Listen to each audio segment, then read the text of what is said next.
Uh, Hello, everyone. I hope I'm clearly audible and visible. Just let me know if we're good to proceed.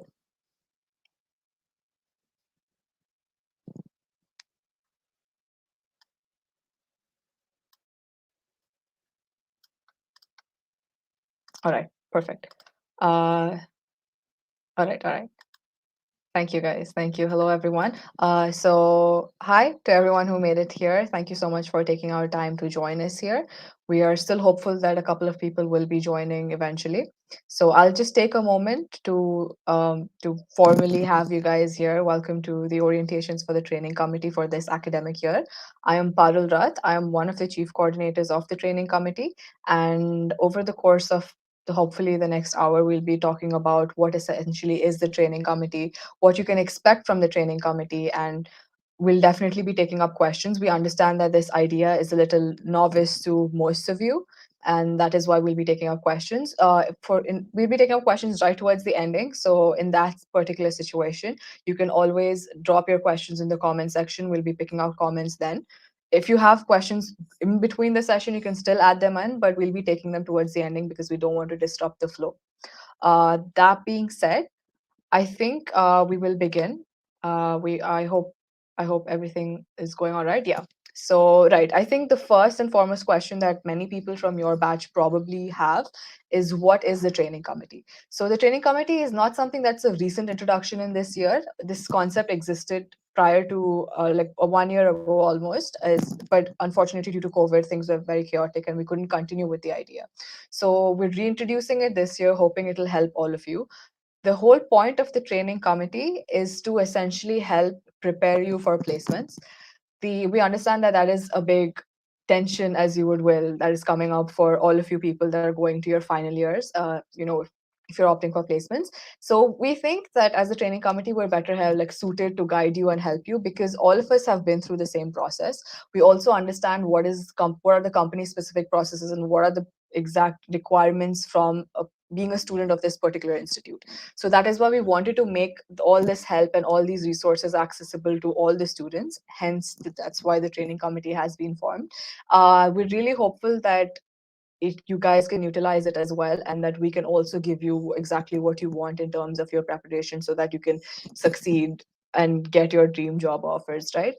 That being said, we also have our TNP heads with UC Pati sir and Anup Nandi sir here who would like to share a few words. So, sirs, if you're ready to go, UC Pati sir, you can take the lead. Okay, thank you, Parul. Good evening to all of you.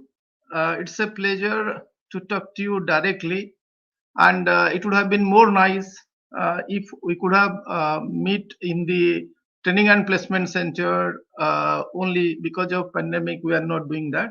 We're not able to do that. In fact, as Parul told, that this is the second edition of the training committee. It will be better to use this platform to tell everyone what is backstory behind this training committee, how it saw the light of the day. In fact, when I joined as the head of this training and placement center in 2019, I observed, and in fact, we observed that this PlaceCom, it was supposed to do two duties, one primary one that is for placement and second one for training. It was too much workload for the committee members, placement coordinators. And in fact, it was due justice was not being given to the training part, which is very much essential because by that time I had feedback from the employers. I shall tell few feedbacks to you also for your information. So in that year, we thought of segregating that till date we had only Placecom, but on that year we started on an experiment basis how it will work. We are still not sure whether in fact it will be a good venture or not. So on experiment basis we started in 2019, and in March 2020 again after a few days it was again closed for the pandemic situation. So it was in fact incomplete. but still, how much feedback we got, it encouraged us to go for the next subsequent committees. But what happened in next year, the placement was so poor. It was very difficult situation. So forget about the training. Even placement was really bad. So at that time we could not think of and how we get the pool of students to train. That I shall also tell. At that time it was not that much good pool we are getting.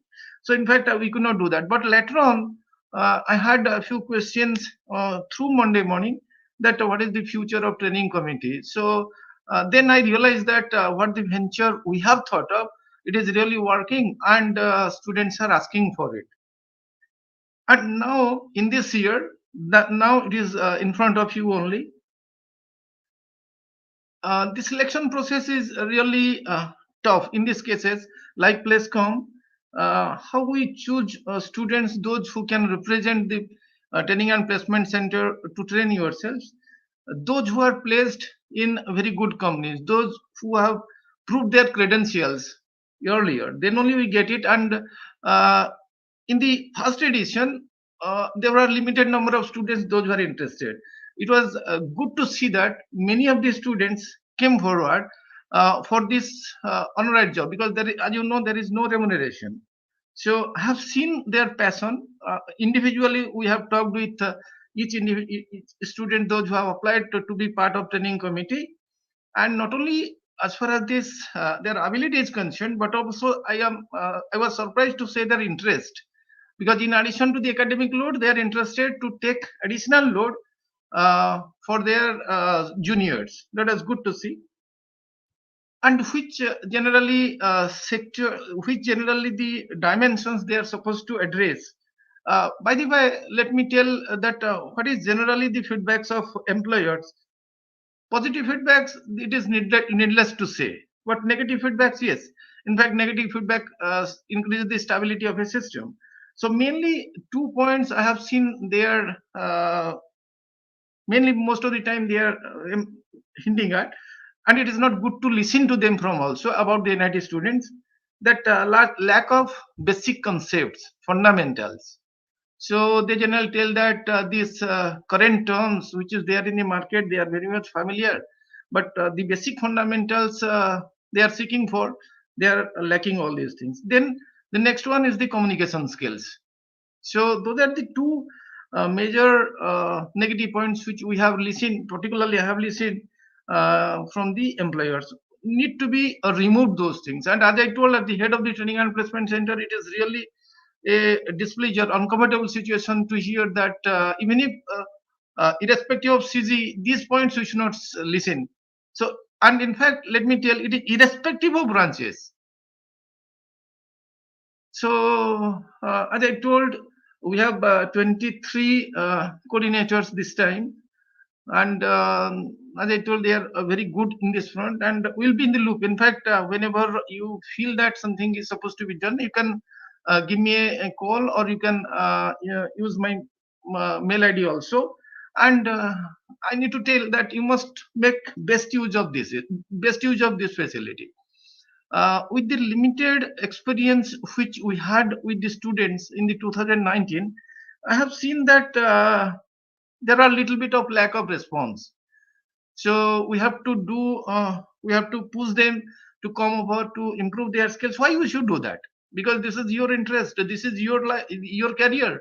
You should take your own initiative to come over rather than you request us, and not the reverse, vice versa. So hopefully I feel that this time things will be different.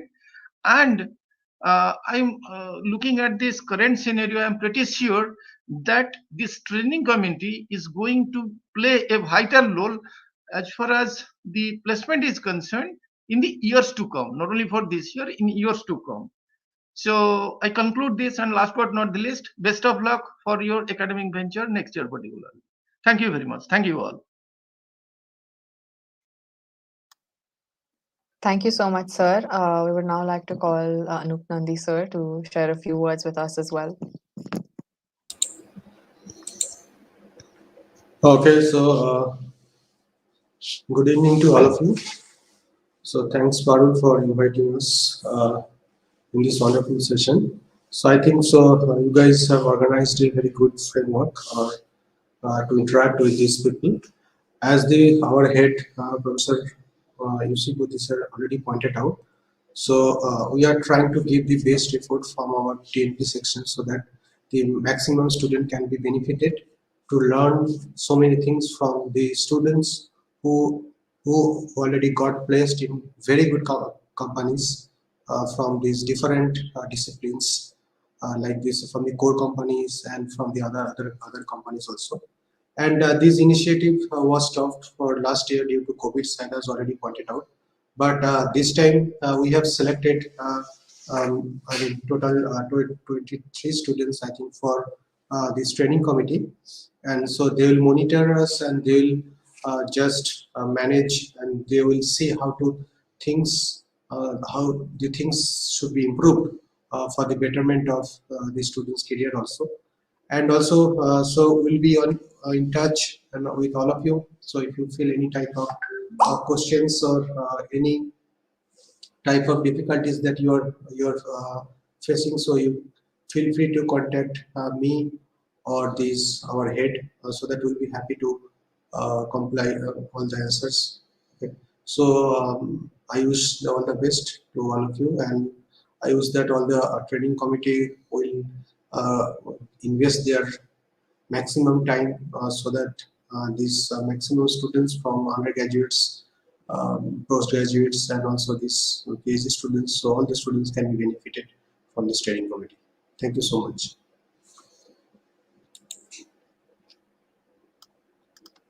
Thank you so much, sir, for taking out time to join us here today. I think everybody must have really appreciated having all of you here. That being said, I believe I had introduced myself previously, but I'll also take a moment to call up the other chief coordinators to introduce themselves. So Nishit, if you're here and you can join us. Hello everyone, I'm Nishit and I'll be taking up the software training part of the training cell.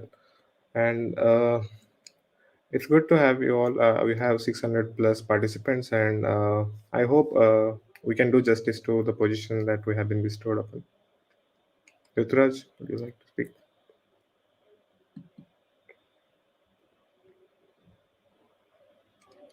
Ruturaj, you're on mute. Okay. Hello, I'm Ruturaj from the mechanical department, and I'll be taking up the core part of this training committee. I hope to get in contact with most of you. I cannot get in contact with all of you, but I hope that I will be able to interact with most of you and help you get ahead in the placement race from all other colleges and provide you with all the all the possible resources and sessions to go ahead. All the best. Over to you, Payal. All right, thanks, Ruturaj, Nishit. So, as they mentioned, Nishit is looking after software, Ruturaj is looking after core, and I will be looking after the analytics sector, right? That being said, we're the three chief coordinators of the training committee, but we're a team of 23 people, including the three of us. We have 20 other training coordinators with us. If you can just display their names. Right. So these are the people. I believe you know a couple of them because they've been a part of groups you've been in, and we'll be talking about that eventually. So over the course of this entire semester or this entire duration of the training committee, if at all you feel the need to reach out to anyone for any help or any queries that you have, you can always reach out to any of the coordinators present amongst the 23 of us, right? So now I believe all of you have joined this stream via a link that was sent to you from a particular group, which is essentially your branch group for the training committee, right? The whole idea of this is that we have allocated each coordinator to each particular, like each and every branch, so that you have a point of contact. So if anything were to go wrong, if you have any immediate questions and queries, the the idea is that you can first reach out to your respective coordinators. Please bear in mind that we try to allocate coordinators from the respective branches, but due to certain situations, we do have people that are not from your branch. Understand that that in no way is going to hamper any of your training work. These people are simply just your point of contact. They will be sharing important information, important links to you. And if you have any questions, you can always reach out to them. However, that being said, let's say you're from the chemical department and you have a very chemically specific chemical related core doubt, and I believe that the chemical training coordinator is from the branch itself, which is Abhishek. But in the case where that is not the situation, you can always reach out to any of the three chief coordinators, or you can reach out to any of the training coordinators that you know from your particular branch, right? So the point is, what I'm trying to imply is that we are here to help you. You just need to give us a chance so that we can ideally guide you in ways that can be beneficial for you, right? That being said, that being said, the ways you can reach out to us, you can always reach out to us personally. You can also reach out to us via the training committee mail, which we will be circulating eventually. So in case you have a very formal query that you want to ask, you can always reach out to us by mail as well, right? That being said, another confusion or another potential query we think that some of you might have is, how are we different from placement committee? This is something you guys have an idea about. I believe all of you are parts of like a part of your internship groups. So I think naturally there might be a question of how are we different, right? Though we come under the TNP umbrella, we are independent from the placecom. The placecom's goal or the placecom's idea is to get recruiters to recruit people from our campus and provide internships as well. They can better speak for themselves. The training committee as a whole, the idea is to prepare you for this. So we function independently. There's not a lot of resemblance in what we do, except for the fact that we're working towards the same goal, which is to get really good results in terms of placements, right? So eventually down the line, next year, you guys will be joining our placement groups where you will have your placement coordinator talk to you about this. In that situation, we won't be there to help you. Your placement coordinators are better suited to help you. But in your process of preparation, which we're hoping will start from this semester, we can kickstart it, and you can, in case of any like doubts, and we'll do our best to help you out with that regard. And you can always reach out to us for the same reason, right? How do we plan on having this session? How do we plan on having all of this work out? Essentially, it's very unfortunate that yet again another year goes online, but it is what it is, as you can say. So that being said, most all of this will be done online. That is the reason we created groups where you can contact us so that there is an ease of communication. We will be conducting, as you saw, that within the training committee, we're divided across different sectors. So we'll be catering to specific sectors and their particular needs and demands, which is to say that for someone who's preparing solely for software does not need to be bothered about what are case studies or how you solve case studies, because that's mostly for analytics. So we hope that you guys can make up your mind as to which sector you want to get placed in. But even if you feel like you are not aware, do not worry, because we're going to have sessions lined up again this very soon, where we'll talk to you about each sector in depth, so you can have a better understanding of what is expected from this sector and what is expected from you as a candidate who is planning to get into this sector. And that should help you clarify all of your queries, right? So the idea is that we will try to have very interactive sessions with you. We will try to give you all of the resources that you can potentially utilize, or the resources that we and our seniors have utilized that have helped us clear OTs and clear interview rounds and whatnot. All of this will be provided to you from our side. We're going to help you with your resume preparation, and we're going to name anything that you would need for placements. We'll try our best to cover that, right? That being said, I would like to call up Ruturaj to just talk to us about certain specific criteria regarding the PATs and GDs.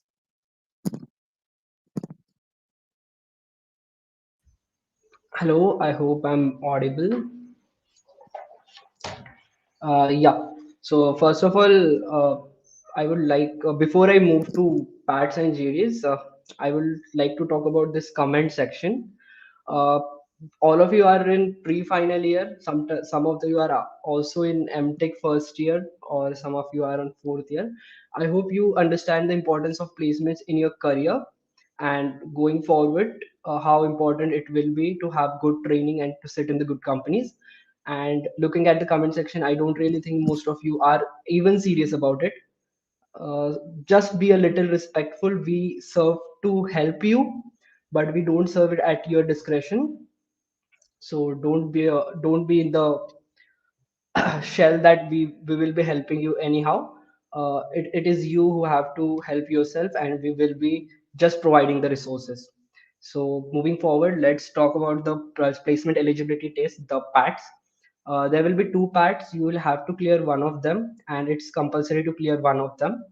And the placement eligibility test, we haven't zeroed down that how exactly we will conduct them, but in due course of time we will let you know. We will give you ample time to prepare for it, but at this moment we won't tell you how exactly it will happen. But you will get that.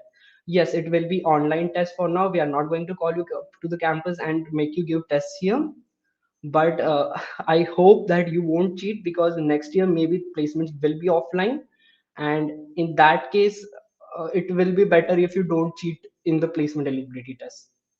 The second will be group discussions. There will be lots of group discussions where one of the training committee coordinator will supervise around 8 to 10 people for a group discussion. I hope all of you at least know what group discussion is. Group discussion is a very essential part in the core committee placements, core placements.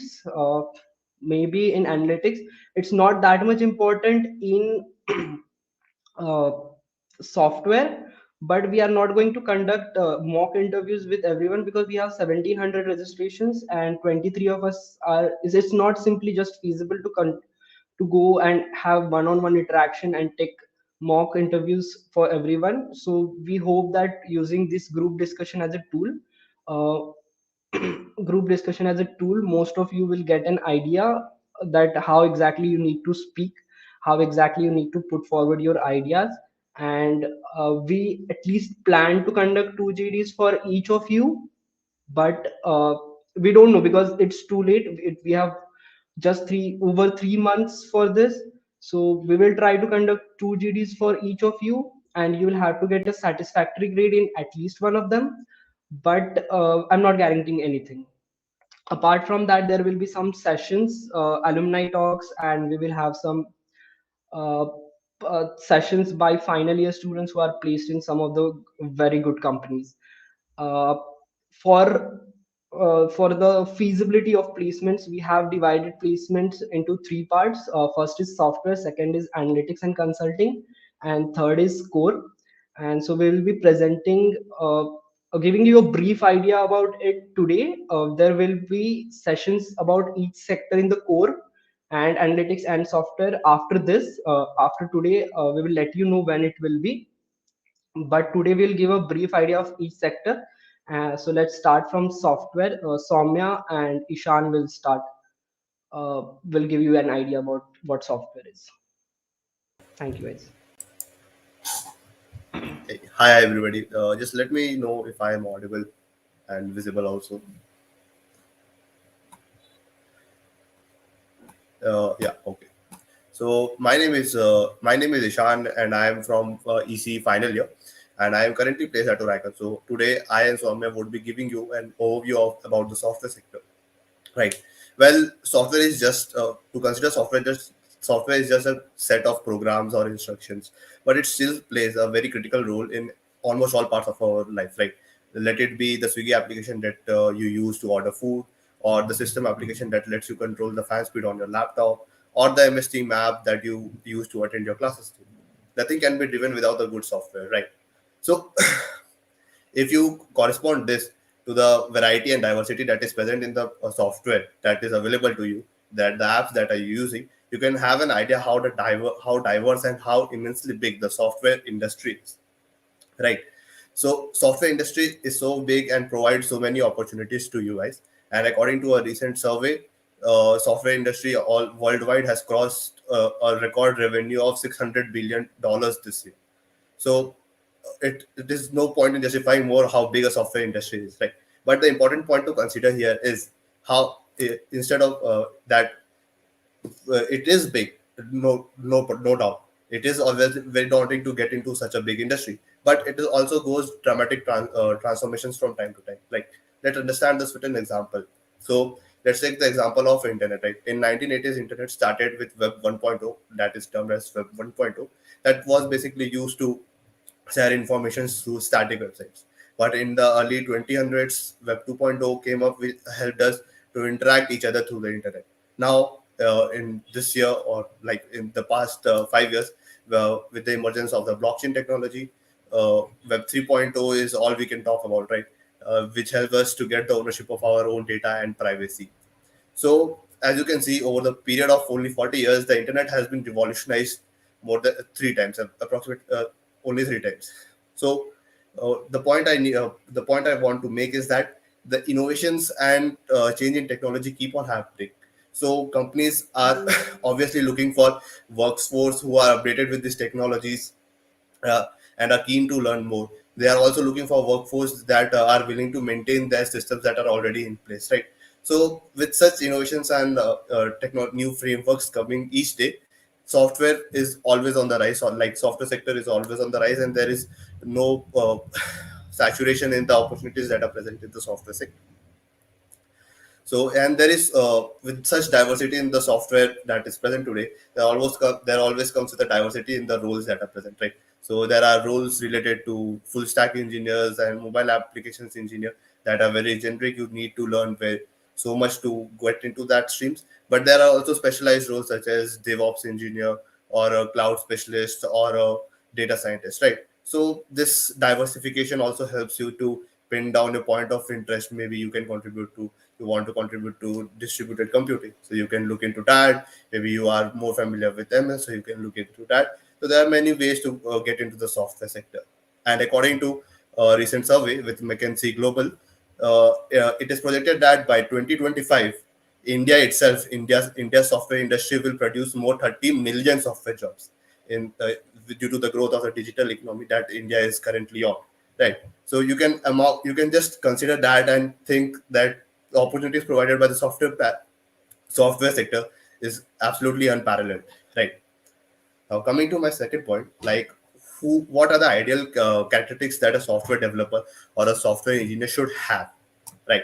So first of all, they should a person, if he is applying for a software job, he or she should have sound technical knowledge, right? You can't go to an interview and say I don't know anything about software, but give me a job, right? So you should have some software knowledge about DSA, some CS fundamentals like OS, DB, some projects related to web development, mobile applications development, or something related to ML.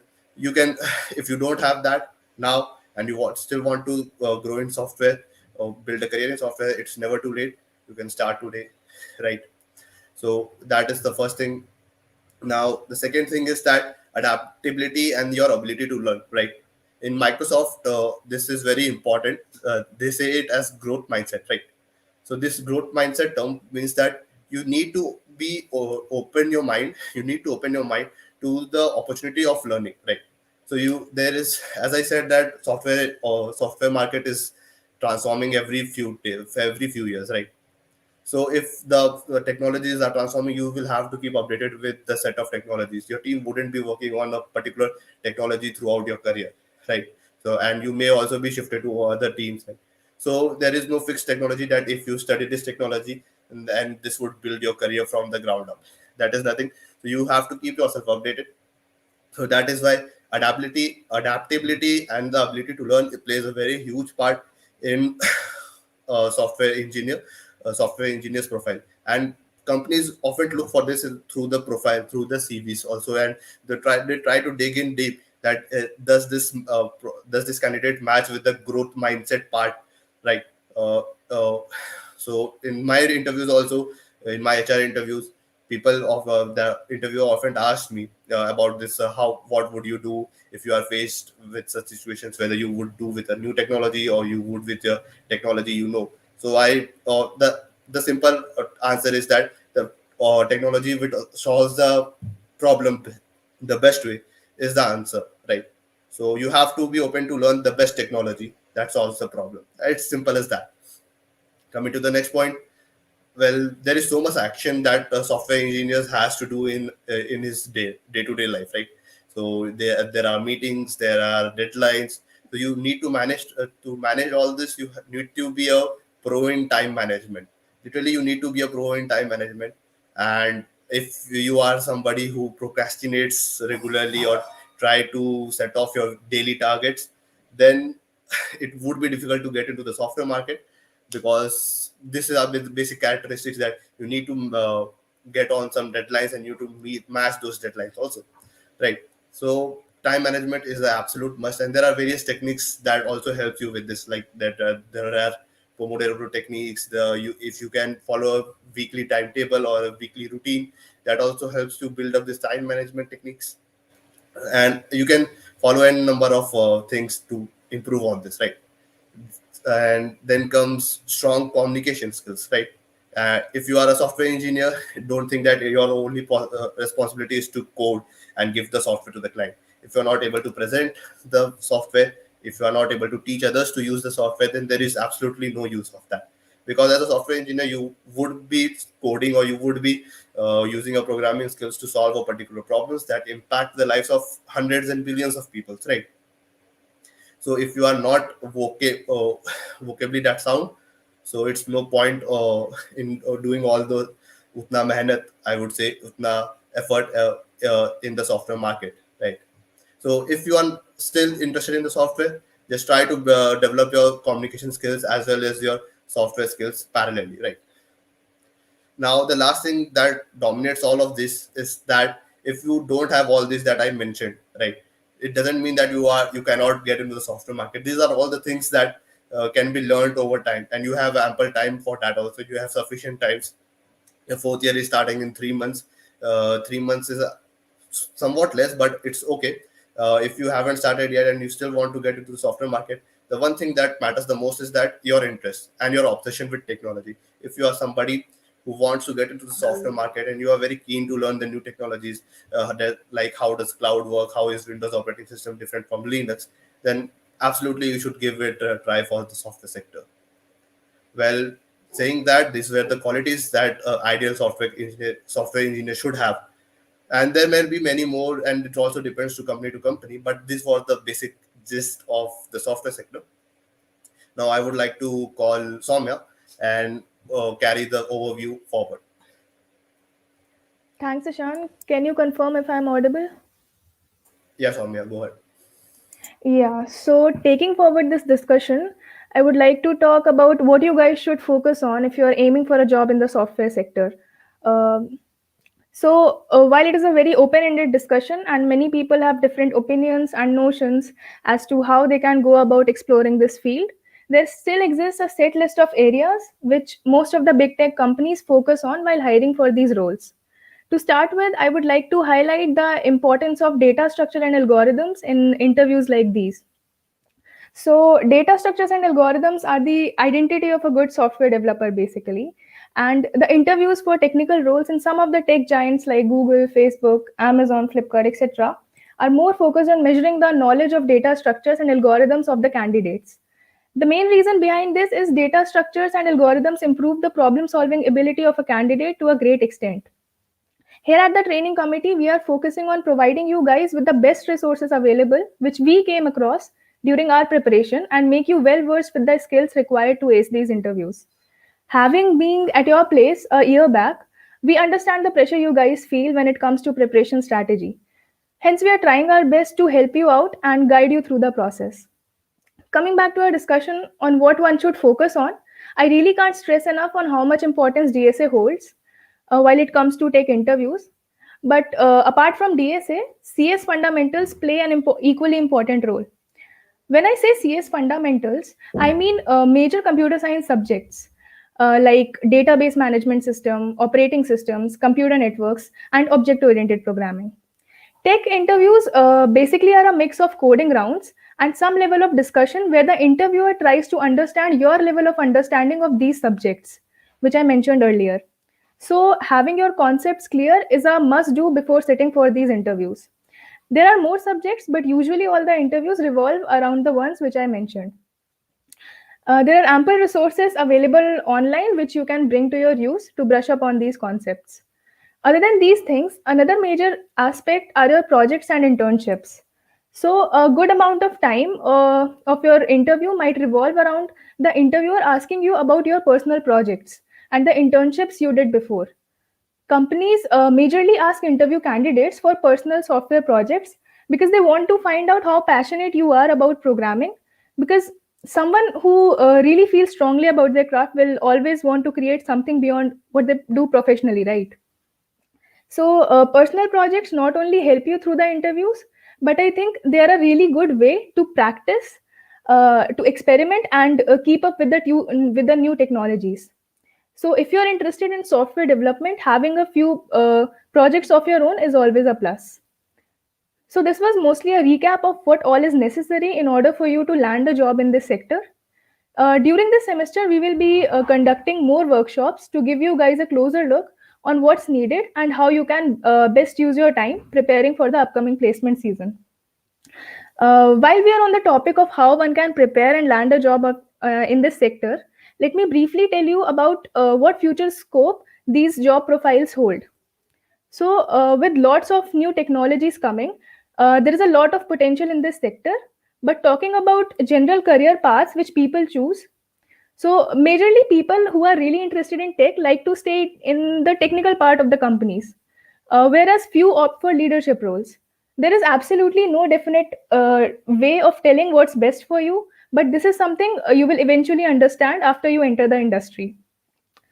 Now, before finishing, I would also like to give you guys a brief glimpse on the kind of companies who visit us for the technical profiles and what more opportunities are out there. Of course, to start with, there are many product based companies who visit us during the placement season for software engineering and related roles.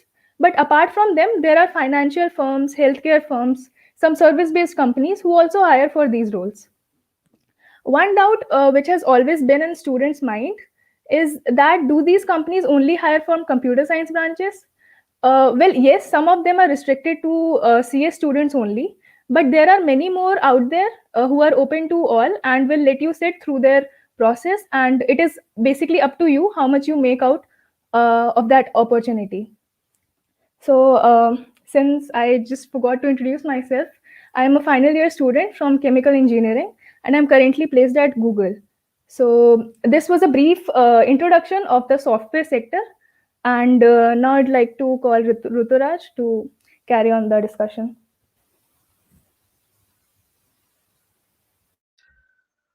Yes, after software, we will move to analytics and consulting. So, Saurav will continue with analytics and consulting.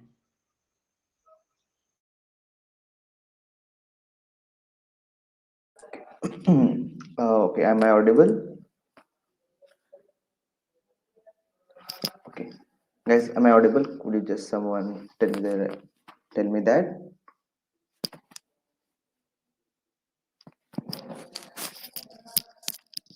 Am I audible?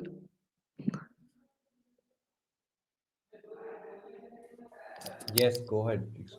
Okay, so I am Suman Acharya and I'm currently a final year from Metallurgy and I'm currently placed at Fractal. So I will be just giving a brief introduction about what is analytics and consulting sector. So analytics and consulting sector deals with balancing business and hardcore analytics with an aim to deliver value-added analytical solution.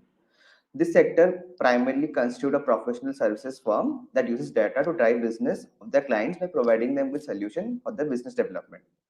Analytics sector is associated with health, finance, retail, business, and etc. So you might have heard about the terms like analyst, data scientist, and consultant. So this like bit of confusion within you people, like what is exactly which role is there.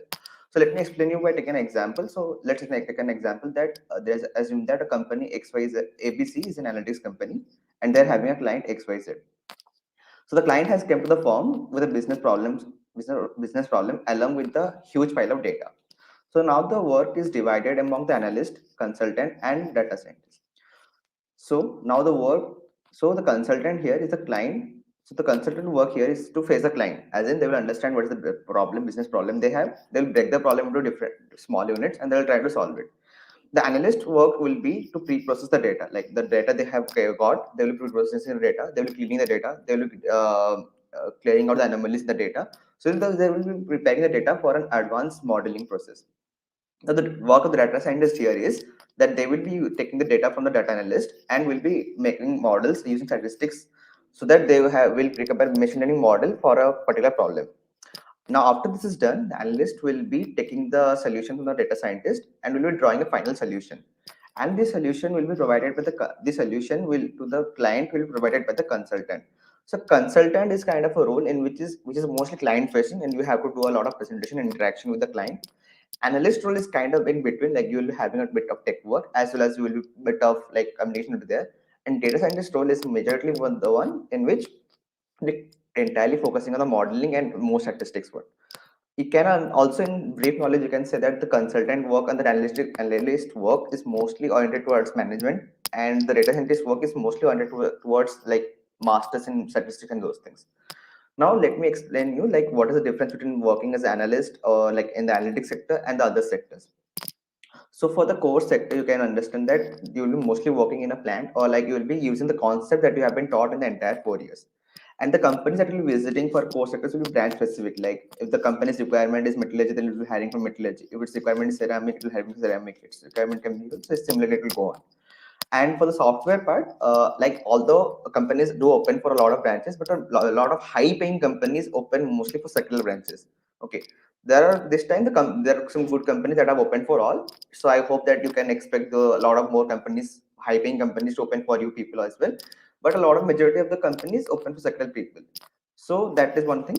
Next thing is in analytics sector, there is no restriction in branch. Like all the companies are mostly open for all the branches. Next thing is that you do not have to have any knowledge of your core sector. That whether you are interested in mostly I know okay, hey, but I do not comment on that. But people who lose their interest in core sector do not have to worry. If you can figure it, you can do it in analytics part. You can learn about this thing and you can get a job in analytics. Now coming on how the work is different of analyst from other branches. From the core, it's completely different. As I've explained that you'll be working in plant and you'll be learning, you'll be using your own concepts. But the difference between analyst and software is very thin line. As in software mostly works on building products. Okay, they will be working on building products, maintaining products and those things. And the analyst works on the data that is generated by the product. So let's assume that Facebook is a product that the software people will be like managing that, whether they'll be looking at how the text is going on, how can we have a video call and those things. The technical part will be there, and the data analyst part will be like how many users are using this feature, which feature is attracting more people, what is the time length the user is watching, how can we improve the like how can we improve the screen timing of a user, what kind of ads we need to put, what kind of content we need to recommend. That is the part of analyst that has to do. Now I would like to ask Saurabh to help you out and let's discuss the recruiting process and the future prospects in this sector. Hello, everyone. I hope my voice is audible to everyone. Someone can give a thumbs up. Yeah. So, hi, my name You're is audible. Saurav. My name is Saurav. I am a final year student from the Department of Civil Engineering, and I have been placed at Deloitte Consulting Offices of the United States. And you must have been intrigued by what all Suman has already mentioned. So about the things that you need to do when you join this particular sector, and what this particular sector has in its bag to offer you. So now the most important question, one of the most important and interesting questions that might be intriguing you is what are the companies that are visiting NIT Rourkela Institute. So there are innumerable companies in this particular sector who are visiting our campus for several roles, such as for analyst, for senior analyst, for business operation analyst, for business technology solution analyst, for financial analyst, etc., from the companies such as ZS Associates, Fractal Analytics, Affine Analytics, Segmoid Analytics, and there are a few other companies also visit from the big four consulting firms such as Deloitte and PricewaterhouseCoopers, which is popularly known as PwC, and also KPMG, etc. So now coming to the future prospects, like what this company, like what the companies in this particular sector has got to offer you when you continue your job in this particular sector. The first and the foremost thing is that you would be getting a vibrant range of opportunities if you get into this sector. you would be getting the opportunity to directly indirectly interact with the clientele base. Like you will be given a chance to directly interact with the clients, and you will be solving their business challenges. You will be providing them with a solution to their business challenges. It would not only help you in enhancing your business acumen, secondly, it will also build up your personality, because the people who you would be dealing with are actually, you can say, tycoons in their respective sectors from different big analytics giants. Then thirdly, that if you would continue being in this particular sector for more than like 3 4 years or 5 years, and so you can grow your profile from being an associate analyst or analyst to a manager or a senior consultant, and ultimately you might land up in the field of vice presidents in the field of data analytics or the consulting in that particular domain. Now, coming to the skills or the prerequisites that you might undertake, that you might undertake if you want to go into this particular sector. So the skills can be divided into two. The first one is analytics and consulting based for this particular for this particular domain, and the second is some skills for developing your expertise, like domain specific expertise. For analytics and consulting, the first and the foremost thing is that you need to develop a very good communication skill. That is what your interviewer will look for during your interview. Secondly, you should have a good analytical, mathematical reasoning skill. Thirdly, you should be able to make good decisions, right decisions at the right point of time. And ultimately, you should be a good problem solver. And if you come to the domain specific expertise, some of the domain, what I mean by domain specific expertise is that you can grow up your knowledge base in the field of retail, operations, technology, and you can use several, you can refer to several Coursera courses, and you can grow up your knowledge base in those particular domains.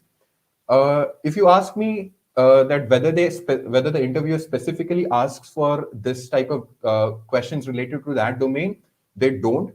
But if you have got some kind of prior experience in this particular sector, if you have some certifications in that particular sector and you have mentioned it on your resume, then it would be an addition to your entire it would be basically a plus point for your selection process. Then, last but not the least, is your resume. Your resume matters a lot, especially in this analytics and consulting sector.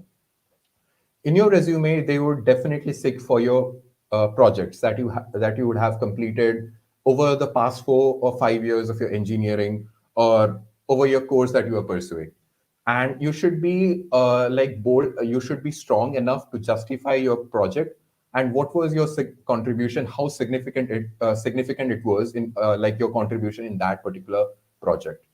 So yeah, that's it. And coming to the technical aspect, technical things that you need to understand, there are the topics like you could have a good knowledge base over the let's say about Excel, about SQL, structured query language, and a good kind of knowledge about the case studies as well. So specifically on this aspect, we will be dealing with in the next session, where we'll be conducting a particular sector specific session where we'll be giving a lots of details about this, like what would be the placement strategy, like for this particular sector, what do you need to follow, what would be the process, recruitment process and all. We will be following it in the next session. So that's all. That's all a brief introduction to the analytics consulting sector. Now I think we can move to the core sector.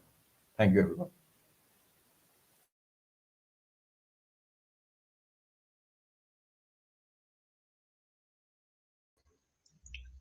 So regarding core, we have Atreo to talk about the core sector.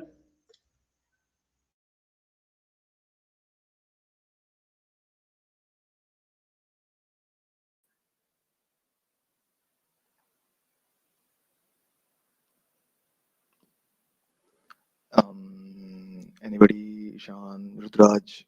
I'm audible, right?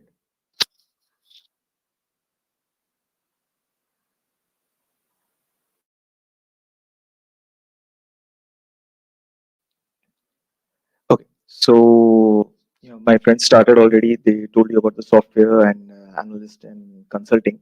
So now moving forward to core. Core is basically It's the fundamental of engineering. We have come here to study engineering, and it's the specialization in particular fields of engineering which are covered in core. Like, for example, if you are an electrical engineer, so that means you work with the circuits. That's the core part of electrical engineer. So core is basically something which is taught in the core subjects of your course of your degree, and you are placed in that sector. If you have an interest in there, you are placed in that sector. Okay. So core companies here, we have very good core companies coming here. They specialize in particular sectors. We have companies like Qualcomm. We have companies like Texas, ADI, Micron, AMD, MediaTek, and for mechanical and for civil also we have Tata Steel, Bajaj, L&T, Jindal Steel. We have a lot of placements in core this year. So I would say that it's a very opportunistic place for students who are actually interested in the engineering principles. And coming to core placements, I would say that core placements focus basically on the understanding of your course. We have had feedbacks from our previous recruiters saying that students are weak in their core sectors, just like UCPT sir told you. So core placements preparation is not that tough. It's not that you'll have to search for online books. You'll have to search for online courses or go through YouTube. Basically, whatever is covered in your subject will be enough for your placements in core sector. For example, like for electrical people, this analog digital electronics, machines, and mechanics of solids for this mechanical civil. It's a very broad division, that mechanical of solid, internal combustion engines. These are very important parts. We'll be covering this and branch-wise specific core placements. We'll be doing that, so you don't need to worry about that. And to say that what makes the ideal candidate to bag a job in the core sector, I would say like two things. This one is core knowledge, and the second is a good software skill. Because most of the people who are placed here will go on to become some kind of management trainee. They can go on to become management trainee. They can go on to become associate engineers. So at that point, if you're going to become a management trainee, then you'll basically be selected. Then you'll be trained for 9 months or 10 months, 1 year, and then you become a manager yourself. So your soft skill is very important at this place because you will be managing the people who are going to work in this specific field. So moving on to what all you will have scope after this is core has, I think personally I believe that core has the maximum amount of scope, because from core you can go for MS. People really prefer MS after core job for 2-3 years. You can stay in the core sector only. You can go on to rise in the ladder of government agencies also. Then you can go for US STEM scholarships. You can go for outside studies. Core has, and then you can also go for like product developments, and then always you can go for management, because core is something which has done your basic engineering principles. So wherever you want to go, you will be supported by that, and you will get scholarships and a lot of support behind that. The competition is basically less because it's a very specified, it's a very specialized field, so your competition will be less, so you can actually perform better. So moving on to preparation for core, I would say that core knowledge is important. Then you have this GD, because so I said soft skills will be important, so GD will also be important. And other than that, the resources which will be important, we'll be sharing it in each and every sector, like each and every branch. We will give whatever is important for that branch to study. We'll provide it in a Google Drive link. We'll put all the resources in there. You can go through that, and you can actually prepare very well for that. We'll be conducting 2 PET exams for this, and this will be more or less like gate. Preparation for gate is very much similar to preparation for core placements. So it will be along the lines of that. It is important, very important for your placement training.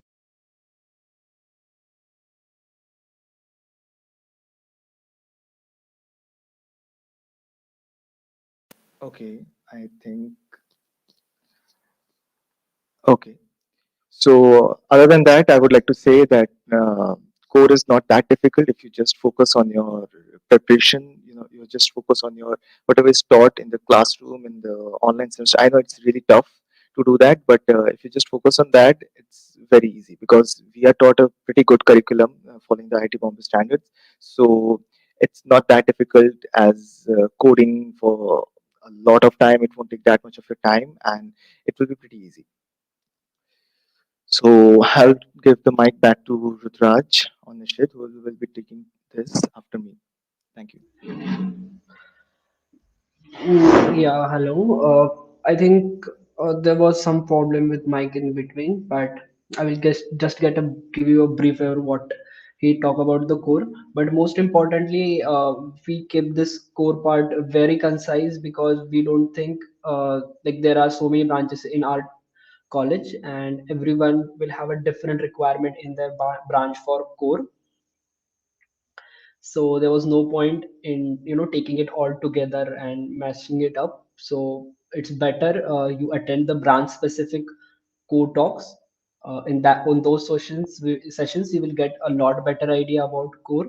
So if you didn't get anything about core in this session, please don't feel bad about it. You will get an idea in the next session, because that will be more specific, and more importantly that will be something which is more related towards you, towards your branch.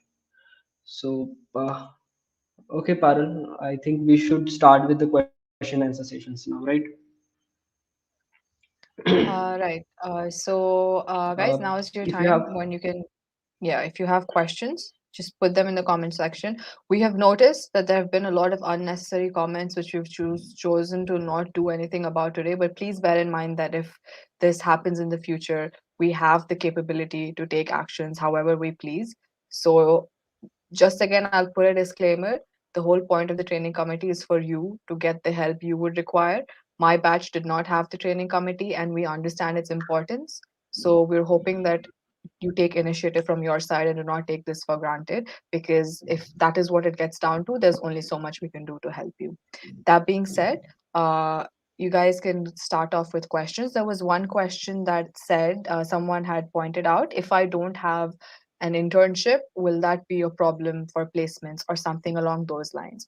So I'll give you a brief idea of what happened in my interview experience, and I think Nishit and Ruturaj can also add to that. Your internships or the work that you've done in college is simply a conversation topic for you and the interviewer. The interviewer does not expect you to know exactly the type of work they do or what is the skill set they would require within that particular company. They want to assess you as an individual and how capable you are, and they use your internship as an experience to assess how well have you been able to learn the work that was asked of you to deliver, right? So at that point in time, it is not, there won't be any formal compulsion through the TNP which will say that if you don't have internships, you are not eligible for placements. But that being said, the more you have on your resume, or if you have something on your resume, it gives the interviewer a chance to get to know you better and ask you specific questions which can help him decide if at all you're a good fit for the company. So I would say there is still some time remaining. Please try to take up projects. This is again something we'll cover in detail, but for like on a very official note, it's not that you won't be eligible for placements, but it's always good to have that. If Ruturaj and Nishit have anything to add to this, they can go ahead. No, I think pretty much it's covered. We can move Yeah. forward to the And next also, question. like for internships, I would suggest you not be worried if you fail to get a good internship. It's always better that you have an internship, but if you do not, there is no such issue. You can cover it up with some additional projects. Like as Parul said, it only shows that you have been able to, uh, follow a determined path of achieving something. Like you try to learn something from it, and that's what matters at the end. So it's okay to not have an internship, but it's better if you have. Okay. Yeah. I think there's a question asking MTech CGPA 7 is eligible for core placements. Uh, the eligibility is not in the hands of training committee, it's not in the hands of placement committee, and it's totally not in the hands of TNP. The company will decide to whom they may see to make eligible. There are companies which take students only about 8.5. There are companies which take students from 6 CGPA, and there is money wise there is no difference between the companies. Reputation wise there may be. So we cannot say that you will be eligible for the placement in every company. Some company may make you eligible, some may not. So that's it. uh, Okay. There is another question. someone who is not from the computer science branch and wants to get placed in a software company, I think many of you might have the same question. uh, on campus, there are most companies that come. They prefer to take circular branches, but you can apply for a software engineering role off campus without the branch restriction. Like most companies do not care which branch or which college you are from if you are applying off campus. And the process is similar. Like you have to read the same things, you have to practice the same things that a software computer science branch student does, like data structures and algorithms, object-oriented programming, databases, and similar CS fundamentals. And it's not really different. And a good project is definitely a plus. You should have a project in your resume that showcases that you have gone beyond your curriculum and try to learn something on your own. And that's pretty much it. It's nothing that someone who is not from a computer science branch cannot get placed in a good company. Like I'm from electrical engineering branch and I'm placed at Amazon, so it's definitely possible. It's not a really big deal. Yeah, in fact, we have lots of examples who are placed in very good companies and who are not from circuital branches. So you can definitely get a software job. Just attend the software sessions, which will continue after this, and you will get a better idea of what you need to do. Uh, what about mining placement for mechanical background? Uh, by mining placement, I guess you want to talk about companies like Coal India. Uh, and I'm not sure, maybe Tata Steel or Jindal Steel, which gives job in mining sector. So those companies visit our campus, but what they will do with the candidate is entirely at their discretion. That they will decide that whether they want to post you in the factory or in the mine. So we cannot really control that. But yeah, steel companies, aluminum companies, they do visit, even oil and gas companies. But where they will put you after taking from here, it's not something we control. Okay, Parul, I think there is an analytics question. I'm putting it up. So Yeah. for the So the analytics sector, is it necessary for you to have some knowledge on data science? Right. I think the thing with preparation for analytics sector in general is that it is not as absolute as it is for software or core, which is to say that there is a lot you can prepare for. It is not, I personally did not have a lot of knowledge on data science when I appeared for my interviews, and it went well for me. To give you guys some background, I'm placed at ZS Associates. So it wasn't so. Most of it was based off of what is based written on your resume. If you have any knowledge on the same, you can always extrapolate it. It can always be beneficial. But apart from that, it is not mandatory to have any pre-required knowledge on data science, because the recruiters understand that you're still from an engineering college and that this is not something that is within your coursework, and they understand how to ask you questions accordingly. But again, the more you have, and there's similar question about CGPAs on what is the ideal CGPA, the more you have is better. But Nishit and Ruturaj can also like correct me if I'm wrong, but I would say a good CGPA would be around 7.5 plus. That will allow you to ensure, that allows you to sit for most of the companies, if not all. So that's a good thing. And with regards to, again, specifics on data science is something we will cover in the orientation that, or the session that we'll have on analytics sector in general. So you'll have a better idea, but it is not mandatory. Okay. There is another question like if someone is targeting a combination of software analytics and core, uh, there is only 3 months preparation time left, but you can actually prepare for a combination. The thing is, you have to put in some extra amount of effort on your end, because we will be conducting the sessions, I mean, parallelly. So if you are interested in, let's say, software and analytics, you can choose to attend both the sessions, but it might be a little more taxing on you. And not just about the sessions, when the placement session season starts, it will get very difficult, because at the start of the season many analytics and software and core companies will visit, and you may get lost in what actually you are preparing, because it did happen with some of my friends. So I will suggest you to at least take a call between at least take a call for two. If not, you cannot zero down it to one.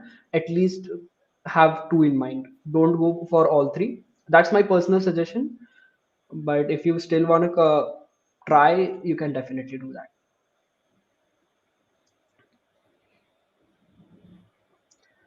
uh,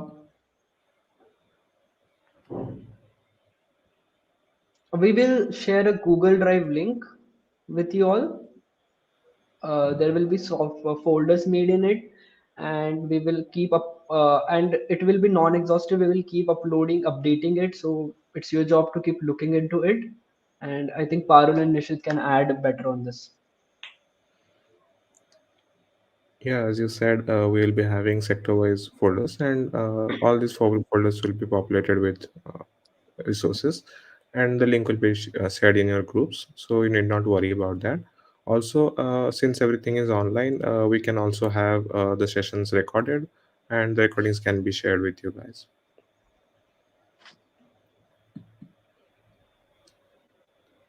Okay, Parul, would you like to take this? Okay. So, placement, what we call PATs, placement assessment tests, is something we will be conducting, something that was also conducted in the year we had the training committee. And the idea is to get everyone prepared for online tests, particularly. So, of more often than not, online tests are the first rounds that people have to like qualify in order to be eligible to sit for the interviews of specific companies. And usually, it's a common thought in people, which is very natural, and we don't blame anyone for it, but people think that, oh, it's simply aptitude and logical reasoning and verbal ability, so it's not that hard, we can always prepare for it later.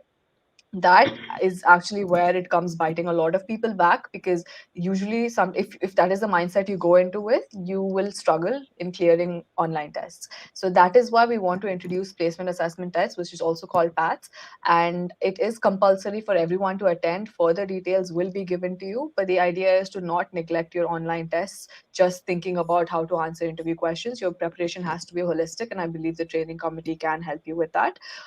Further details on the PAT and the grading system, and what you have to do to qualify it, and the mandatoriness to say for it to be eligible for placements, will be all given to you in due time. So do not worry about that. Ruturaj, I think you can take this up better. Yeah, this year I'm not sure. No one knows. This is the thing with the PSUs.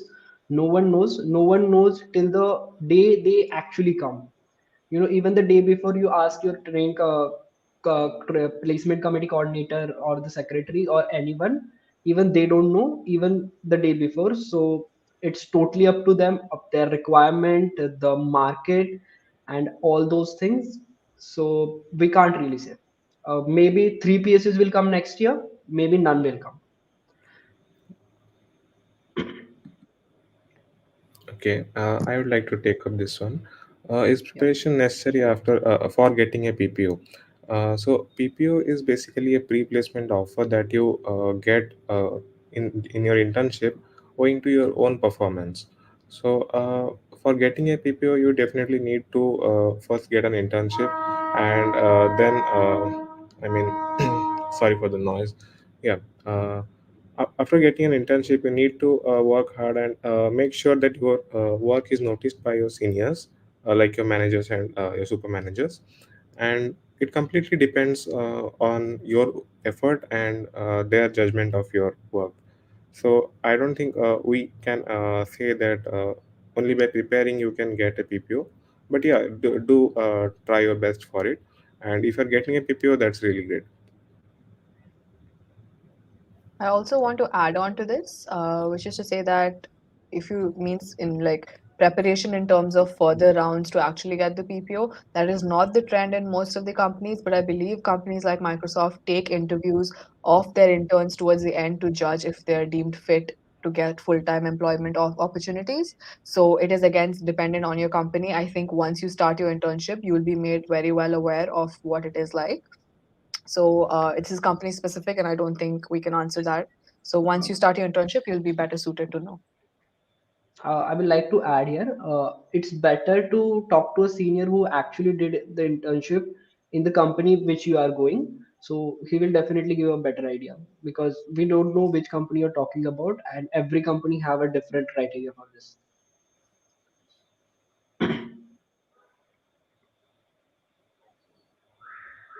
Okay, so your question is that a backlog before, which can't be cleared before the seventh semester. The general trend with most of the companies is that they do not make people with backlogs and unregistered courses eligible for placements to sit for their specific companies. And this is something you'll have to have a lot of discussion with your placement coordinator. I think they are people who could potentially help you with this situation. But the general norm is that it's not.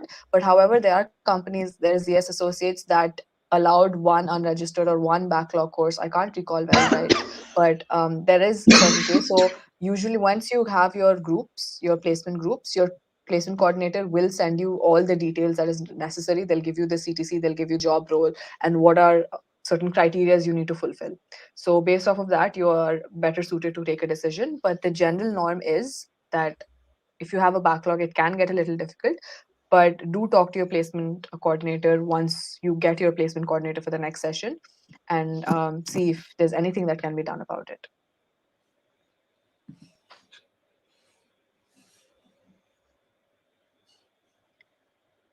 Companies related to digital marketing come during placements. Again, it is totally dependent on the placecom. As I mentioned in the beginning of the meeting, that training committee and place committee, though we come under the same umbrella, we don't go hand in hand. So it completely depends on your um, the placement committee that's formed next year, if at all they bring such a company. So that's something we cannot answer for now.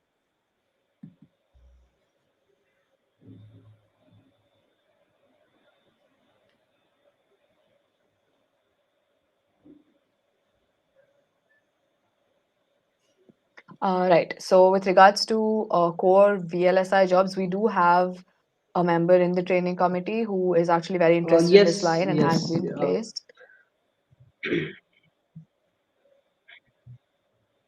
Ruturaj, were you speaking?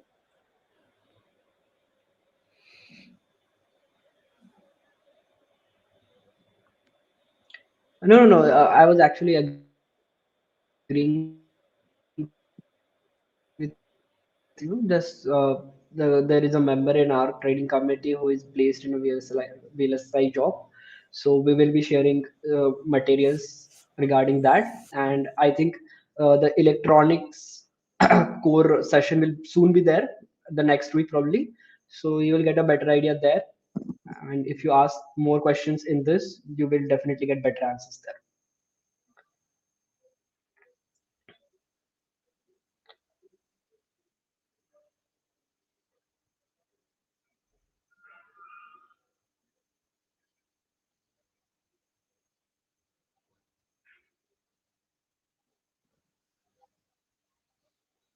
Okay, can you give us a stat or a model about how this TC is going to work with us? Can you be a little bit more specific with what exactly you are expecting and what your question is supposed to imply? But if it's in a very general sense, I'll take it up to answer this. We are going to be in touch with you all throughout. There will be, we'll try our best to have it coordinated as well, best to suited to your needs. There are going to be sessions on, for let's say, I can speak on behalf of analytics. There are going to be sessions on case studies, how you can solve case studies. You can try to have mock interviews of where one person is the interviewer, one person is the interviewee. We can have resume building sessions. We can have n number of things that would be required, and most of it would be done in a session format, because doing it for 1500 people is a very tedious job one on one. So I hope that answers your question, but if you have a specific question, please make it specific so that we can understand that.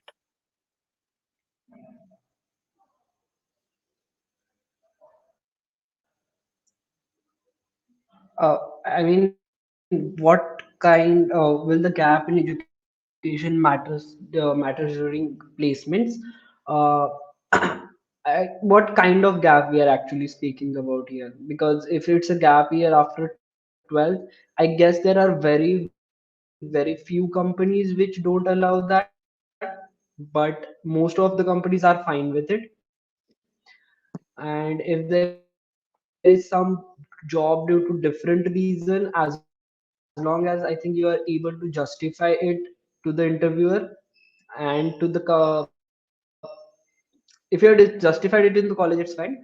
As long as you are able to justify it to the interviewer, I think you're good to go.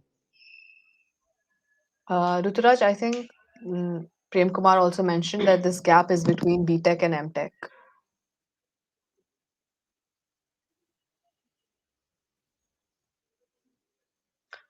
Between BTech and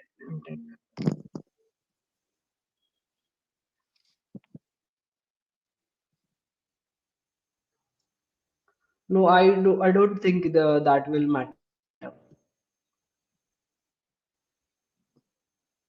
And Prem Kumar, if from it's what too we have long, I seen, think it will again come down to how well you justify to the interviewer.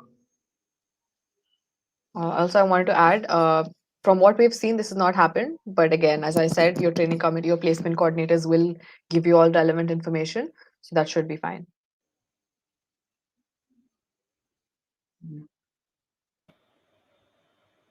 I think now you're getting kind of repeated questions, Hello. and Yeah. yeah, there is another question regarding when we'll be having the next sessions. So basically, we will be starting with the software and analytics sessions starting this weekend, and regarding core, we will be having multiple sessions with different branches. So we are yet to plan that, but for now, you can be ready for the software and analytics session this Saturday or Sunday.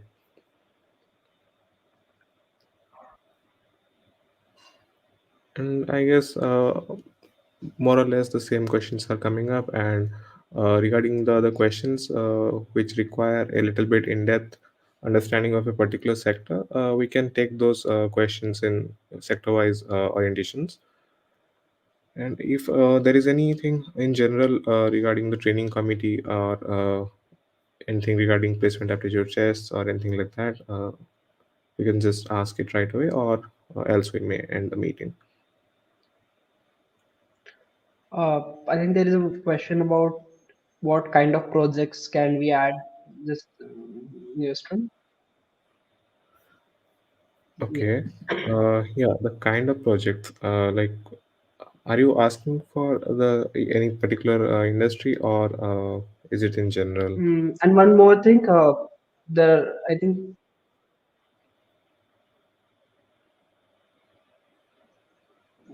yeah.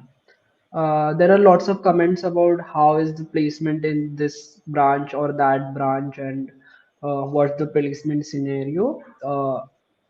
I don't think we are.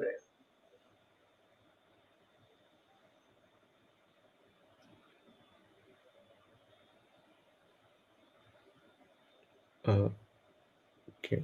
Maybe there was a Yeah. lag between your voice, Rudraj. So let me complete. I really don't. We don't think that we are allowed to disclose the information about the placements in each branch and statistics like that. So you have to wait for the next year when the placement manual comes up. It might answer your questions like who is placed where and stuff like that. Uh, so regarding this question about projects, see, whichever projects you do, make sure that it aligns with the type of industry that you are going to join. For example, as a software, for a software industry, you should make projects on software. Let's say you are from mechanical department or civil department. You cannot expect a core project to be even considered for a software role, right? So whichever projects you decide to add, make sure it aligns with the particular industry. And let's say a company is coming for an ML role, then if you can present a ML or data science related project in your resume to that particular company, it will definitely be a plus point. So aligning with the industry and aligning with the job description that the company provides, you can put in your projects. So it would be safe to say for now that for now you can just align yourself with the particular industry, and if it aligns with the job description, that's definitely luck.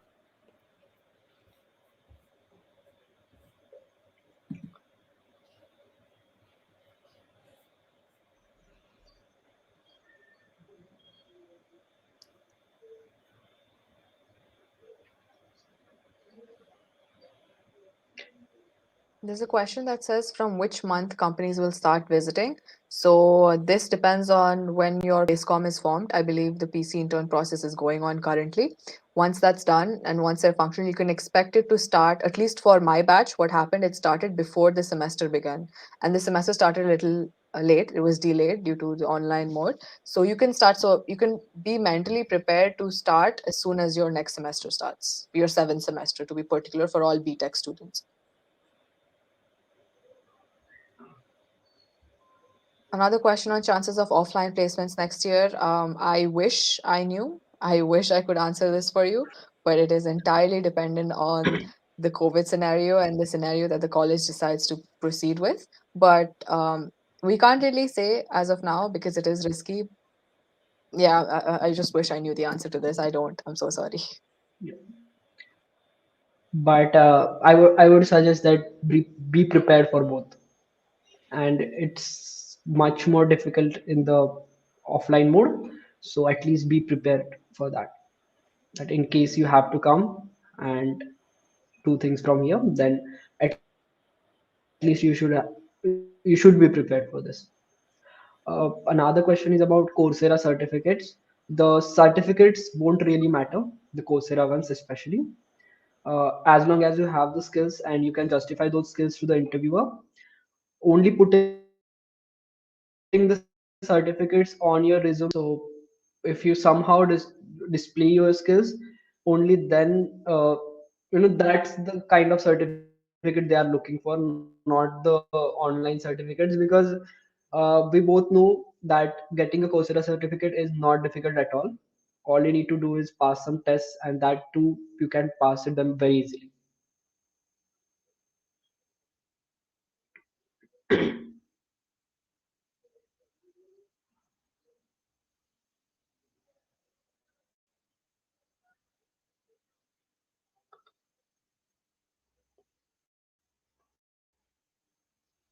What are the topics in GDs?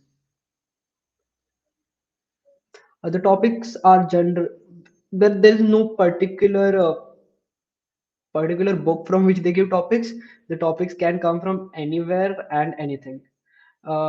Just be sure that those topics will definitely have two sides, and they will at least try to make sure that one side is not more obvious or have more points to speak about than the other.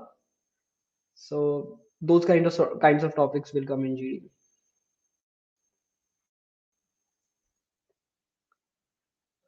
No, you won't have different WhatsApp groups for software and analytics. The group you have made right now is actually just for it's a medium of contact, and that will remain the same.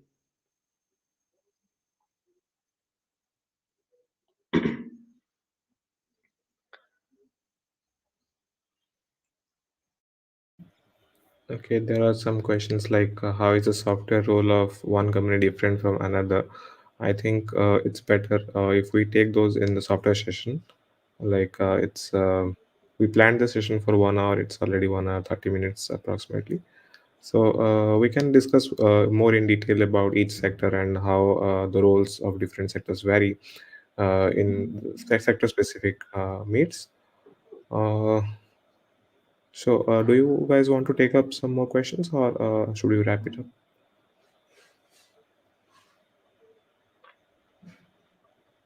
No, I think the questions are mainly repetitive in nature, and if by mistake we have not answered some questions, please ask them in the group branch specific or the sector specific sessions. We are already late. I think the question answer session went too long. So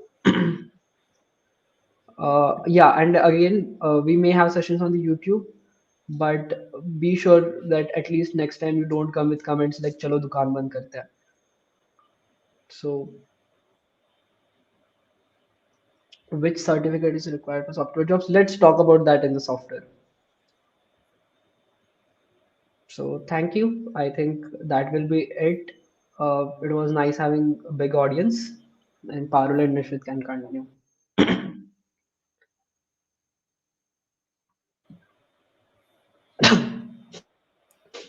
Yeah, so as I mentioned before, we'll be having the next sessions in this weekend.